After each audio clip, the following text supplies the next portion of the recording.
इतिहास म्हटला की डोळ्यासमोर येतात अनेक घटना, विजयाच्या आणि पराजयाच्या. परंतु काही घटना अशा आहेत ज्यांनी पुढील अनेक वर्षांच्या राजकारणाची दिशा बदलून टाकली. अशाच घटनांपैकी एक म्हणजे वर्ष 1665 मध्ये झालेला पुरंदरचा तह. हा तह फक्त दोन राजांमधील करार नव्हता, तर तो दोन महान रणनीतिकारांच्या बुद्धीचा संघर्ष होता. एका बाजूला स्वराज्याचे संस्थापक छत्रपती शिवाजी महाराज होते, तर दुसऱ्या बाजूला मुघल साम्राज्याचा अनुभवी सेनापती मिर्झा राजे जयसिंग होता.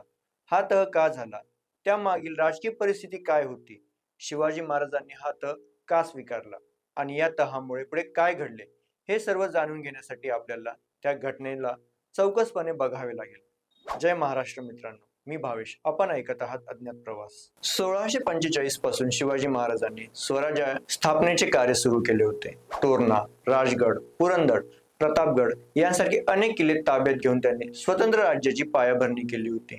आदिलशाही आणि मुघल या दोघी सत्तांच्या विरोधात उभे राहत त्यांनी मराठ्यांची ताकद सिद्ध केली होती. तसेच 1659 मध्ये अफजल खानचा वध, त्यानंतर पन्हाळगडची मोहीम, शाहिस्तेखानावरील लाल महालातील धाडसी हल्ला आणि 1664 मध्ये सुरतेची लूट या घटनांमुळे शिवाजी महाराजांचे नाव संपूर्ण भारतात झाले होते. विशेषतः सुरतेच्या लुटीमुळे औरंगजेबाचा अभिमान दुखावला गेला होता, कारण सुरत हे मुघल साम्राज्याचे सर्वात श्रीमंत व्यापारी केंद्र होते. औरंगजेबाला हे स्पष्ट दिसू लागले होते की शिवाजी महाराजांना आता रोखले नाही तर ते भविष्यात मुघल साम्राज्यासाठी मोठे आव्हान बनतील. शिवाजी महाराजांना पराभूत करण्यासाठी औरंगजेबाने अनेक सेनापती पाठवले होते, मात्र त्याला अपेक्षित यश मिळत नव्हते. त्यामुळे अखेर त्याने आपला सर्वात कुशल आणि अनुभवी सेनापती मिर्झा राजे जयसिंग याची निवड केली. मिर्झा राजे हे राजपूत घराण्यातील अत्यंत बुद्धिमान आणि अनुभवी सेनानी होते. तसेच त्यांनी 50 पेक्षा जास्त युद्धांमध्ये विजय मिळवला होता. शिवाजी महाराजांसारखे चतुर शत्रूचा पराभव फक्त तलवारीने होणार नाही, तर त्यासाठी राजकारण आणि मुत्सद्देगिरीची आवश्यकता आहे, हे मिर्झा राजेंनी ओळखले होते. वर्ष 1665 तब्बल 1 ते 1.5 लाखांच्या प्रचंड सैन्यासह दक्षिणात त्यांच्यासोबत दिलेर खान आणि इतर मुघल सरदारही होते. जयसिंहाने थेट शिवाजी महाराजांवर हल्ला करण्याऐवजी त्यांच्या किल्ल्यांवर लक्ष केले. त्यांनी पुरंदर किल्ल्याचा वेढा घातला. पुरंदर हा स्वराज्यातील अत्यंत महत्वाचा मजबूत किल्ला होता. याच पुरंदरच्या वेढ्याने इतिहासाच्या पानांवर एक असा योद्धा लिहिला ज्याचे नाव ऐकले तरी आजही अंगावर शहारे येतात आणि रक्त सळसळू लागते. ते नाव म्हणजे शूर मराठा सरदार मुरारबाजी देशपांडे. पुरंदरचा खालचा कोट फुटला आणि दिलेर खानाचे हजारो मुघल सैनिक किल्ल्याच्या वरच्या भागाकडे सरकू लागले.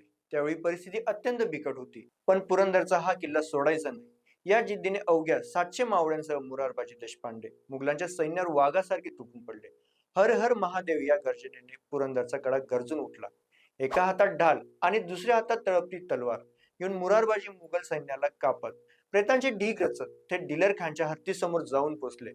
शत्रूच्या छावणीत शिरून एक एवढा थरार माजवणारा हा रुद्र अवतार पाहून दिलेर खान स्वतः थक्क झाला, भयभीत झाला आणि हत्तीवरून ओरडला, मुरारबाजी थांब. तुझ्यासारखा पराक्रमी योद्धा मी आयुष्यात पाहिला नाही. आमच्या बाजूने ये. मी तुला बादशाहकडून मोठी जहागीर देतो आणि मनसबदारी मिळवून देतो. रक्ताने माखलेले, अनेक जखमा झालेले मुरारबाजी त्या अवस्थेत कळले, अरे हट, आम्ही शिवाजी महाराजांचे मावळे आहोत.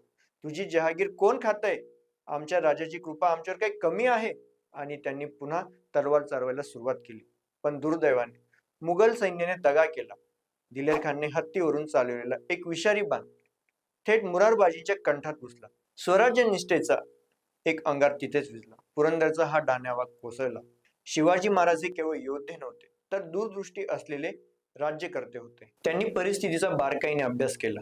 जर युद्ध चालू ठेवले तर हजारो मराठी सैनिक मारले जाऊ शकतात, अनेक किल्ले गमवावे लागू शकतात आणि स्वराज्याचे मोठे नुकसान होऊ शकते, हे त्यांच्या लक्षात आले. त्याच वेळी त्यांनी एक महत्वाचा निर्णय घेतला. त्यांनी तात्पुरती माघार घेऊन स्वराज्य वाचवण्याचा मार्ग स्वीकारला. काही वेळा युद्ध जिंकण्यासाठी एक पाऊल मागे घ्यावे लागते, हे महाराजांना माहीत होते. मिर्झा राजे जयसिंग आणि शिवाजी महाराज यांच्यात चर्चा सुरू झाली. अनेक बैठका झाल्या. जयसिंग हे शिवाजी महाराजांच्या व्यक्तिमत्वाने प्रभावित झाले होते. दुसरीकडे शिवाजी महाराजांनी जयसिंहाच्या मुत्सद्देगिरीची जाणीव झाली होती. शेवटी 11 जून 1665 रोजी पुरंदरचा तह निश्चित झाला. या तहानुसार महाराजांना आपल्या एकूण 32 किल्ल्यांपैकी तब्बल 23 बलाढ्य जीवापाड जपलेले किल्ले मोगलांच्या स्वाधीन करावे लागले आणि 23 किल्ल्यांमध्ये पुरंदर, सिंहगड, लोहगड, रोहिडा, मोहूरगड, कर्नाळा आणि पन्हाळगड यांसारख्या स्वराज्याच्या ढाली असलेल्या किल्ल्यांचा समावेश होता. या किल्ल्यांसोबत त्याखालील 4 लाखहून वार्षिक उत्पन्नाचा सुपीक प्रदेशही मुघलांच्या घशात गेला. महाराजांकडे अवघे 12 किल्ले आणि सुमारे 1 लाखहून महसूल असलेला प्रदेश व राजगड उरला. एवढेच नाही तर तहाची सर्वात क्रूर अट म्हणजे महाराजांचे अवघ्या 8 वर्षांचे निष्पाप पुत्र युवराज संभाजीराजे यांना मुघल दरबारात 5,000ची मनसबदारी स्वीकारून मोगलांच्या छावणीत राहावे लागले. तसेच विजापूरच्या आदिलशहा विरुद्ध युद्धात शिवरायांनी स्वतः मुघल सैन्याला लष्करी मदत करायची असे ठरले. ज्या राज्यासाठी हजारो मावळ्यांनी रक्ताचे पाणी केले ते साम्राज्य एका रात्रीत संपुष्टात आल्यासारखे वाटत होते. मुघल छावणीत जल्लोष सुरू होता. औरंगजेब देश हसत होता की त्याने शिवाजी महाराजांना संपवले, पण त्यांना शिवाजी राजांच्या डोक्यातील विचार माहीत नव्हता. अनेकांना प्रश्न पडतो की पुरंदरचा तह म्हणजे शिवाजी महाराजांचा पराभव होता का?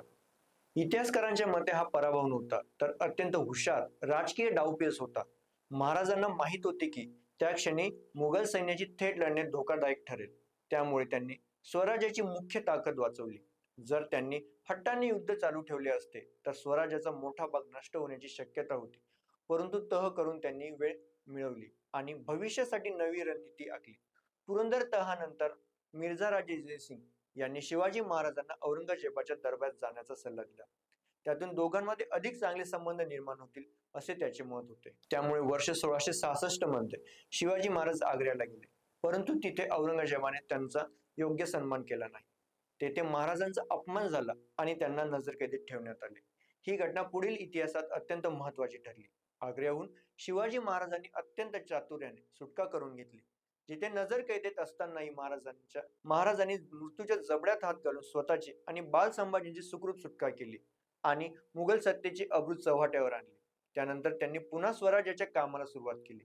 काही वर्षांतच त्यांनी पुरंदर तहात गमावलेले बहुतांश किल्ले पुन्हा जिंकून घेतले. 1665 मध्ये पुरंदरच्या तहाने जे काही हिरावून घेतले होते त्याची व्याज वसुली महाराजांनी अवघ्या 5 वर्षात केली. मोगलांना परत एकदा मराठ्यांच्या शक्तीची जाणीव झाली. यावरून दिसून येते की पुरंदरचा तह हा कायमस्वरूपी करार नव्हता, तर महाराजांनी वेळ आणि परिस्थिती आपल्या बाजूने वळवण्यासाठी केलेली तात्पुरती रणनीती होती. पुरंदरचा तह हा भारतीय इतिहासातील सर्वात महत्वाच्या राजकीय घटनांपैकी एक मानला जातो. या तहाने शिवाजी महाराजांच्या मुत्सद्देगिरीची ओळख जगाला करून दिली. युद्धभूमीवर तलवारीने लढणारा राजा गरज पडल्यास राजकारणातील पटावरती तितकेच कौशल्याने चाल खेळू शकतो हे महाराजांनी दाखवून दिले. मिर्झा राजे जयसिंग यांसारख्या अनुभवी सेनापतीलाही शिवाजी महाराजांच्या नेतृत्वाची आणि बुद्धिमत्तेची जाणीव झाली होती. दोघांमधील हा तह म्हणजे दोन महान व्यक्तिमत्वांच्या राजकीय कौशल्याचा एक उत्कृष्ट नमुना होता. पुरंदरचा तह हा स्वराज्याचा पराभव नव्हता, तर भविष्यातील विजयाची तयारी होती. छत्रपती शिवाजी महाराजांनी परिस्थिती अचूक मूल्यांकन करून तात्पुरती माघार घेतली होती, पण स्वराज्याचे स्वप्न कधी सोडले नाही.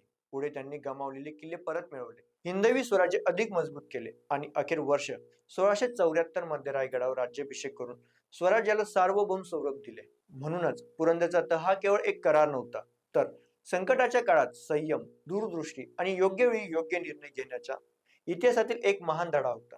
छत्रपती शिवाजी महाराजांनी दाखवून दिले की खरा राजा तोच असतो जो फक्त युद्ध जिंकत नाही, तर संपूर्ण भविष्य जिंकण्यासाठी योग्य वेळी योग्य चाल खेळतो. जर तुम्हाला हा व्हिडिओ आवडला असेल तर व्हिडिओला लाईक करा, शेअर करा आणि चॅनलला सबस्क्राईब करायला विसरू नका. अशाच इतिहासातील प्रेरणादायी आणि सत्य घटनांवर आधारित व्हिडिओज पाहण्यासाठी बेल आयकॉन नक्की दाबा. जय महाराष्ट्र.